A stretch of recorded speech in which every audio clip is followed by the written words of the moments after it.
และนี่เป็นฉบับรักรู้ฉันขอให้เธอรู้เอาไว้ว่าฉันไม่เคยจะสนใจผู้ใดหมดฉันใจแต่เธอไม่เคยเปลี่ยนเธอจะกลับมาอ่านไหมฉันว่าเธอไม่อยากกอดจะวางข้างน้อยจะตีพิมพ์มันหมุนจะตอบจนกว่าเธอจะคืนแล้วกลับมาแม้ต้องรอกี่สัปดาห์เรื่องที่แล้ว no I did you wrong เป็นไปได้ไหมฉันให้แค่ปวดคอ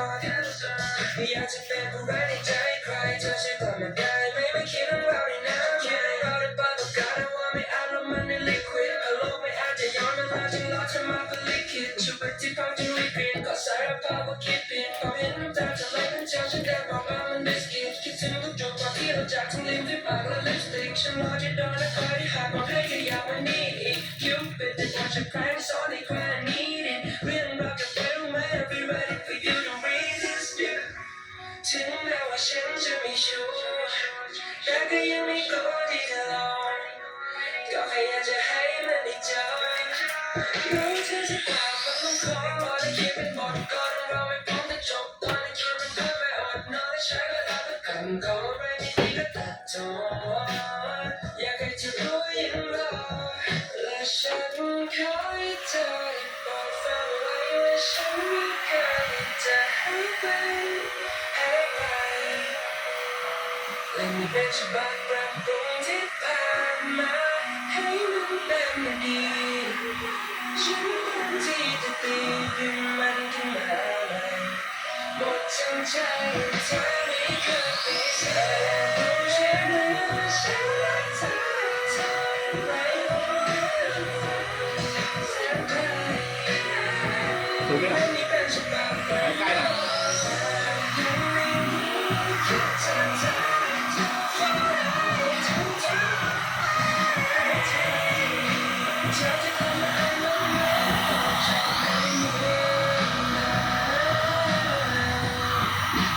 ไม่คือเปลี่ยนแผ่น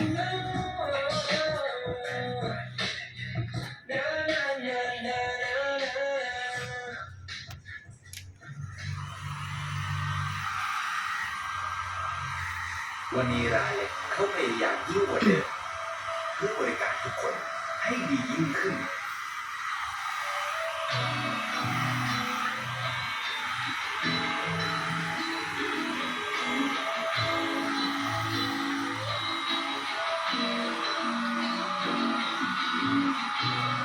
โทรศัพท์มา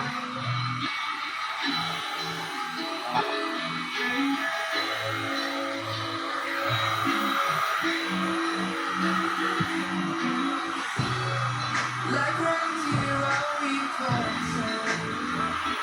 จนบางครั้งฉันกังวลใจรู้สึกว่ายังพร้อมที่จะเสียหน้าไปแต่ใจก็รู้ว่าต้องมีการอีกครั้งให้เป็นดีสุดทุกอย่างต้องเปลี่ยนไปแต่พอเวลาทำมาแล้วสุดอย่างจากเป็นจากไหนก็ไม่ต่างและสิ่งสำคัญที่ใจอยู่ตรงนี้สุดขอบฟ้าถ้าเราแต่ตะกี้ฉันก็ยังดีและเธอไม่ดีต้องบอกสำเร็จแต่แค่ไม่เจอในช่วงสุดท้ายของวินาทีวันพรุ่งนี้มันไม่มีเราอีกต่อไปสมมติวันนี้คือการดูดาวครั้งสุดท้ายสิ่งต่างให้ฉันได้ไหม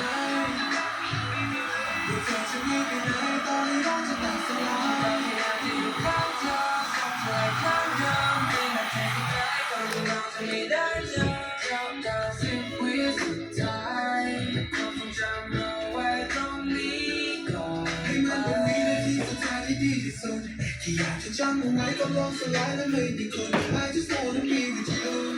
เราเปิดเวลากำลังทำงานความสัมพันธ์ก็ลองจะพังฉันรู้ว่าสาวก็ต้องยอมรับและใจสิ่งฉันบอกกับต้องรับสิ่งสิ่งแค่เราฟังสุดท้ายที่เราจะไม่ได้พบกันอีกความทรงจำที่ไว้ไม่ดีจนนั้นก็ไว้ไม่ดีถ้าเราเป็นแต่ก็รักฉันคงจะไม่ไปรักใครอีก Cause girl you are my only one memories so from this melody ถ้าเราก็ได้ใจนานก็คงจะไม่มีเราตรงนี้อีก Girl I just want to stay with you ก็ลงสยามถ้าวันพรุ่งนี้มันไม่มีเราอีกต่อไปสมมติวันนี้คือการดูดาวฝันสุดท้ายสิ่งเราที่ฉันไม่ดูเธอจะไม่เป็นไรตอนนี้เราที่ต้องที่เราพยายามอยู่ข้างเธอ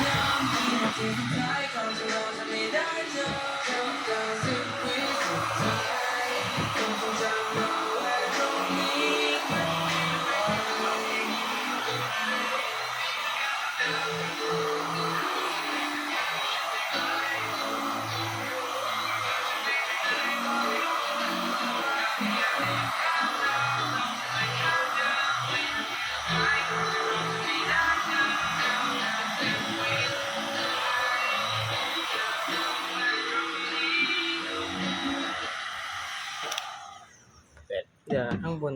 หรือมันแหงน เสร็จแล้ว I'm so Oh, lonely on the yeah. air when all our shadows disappear. The animals inside came out of play.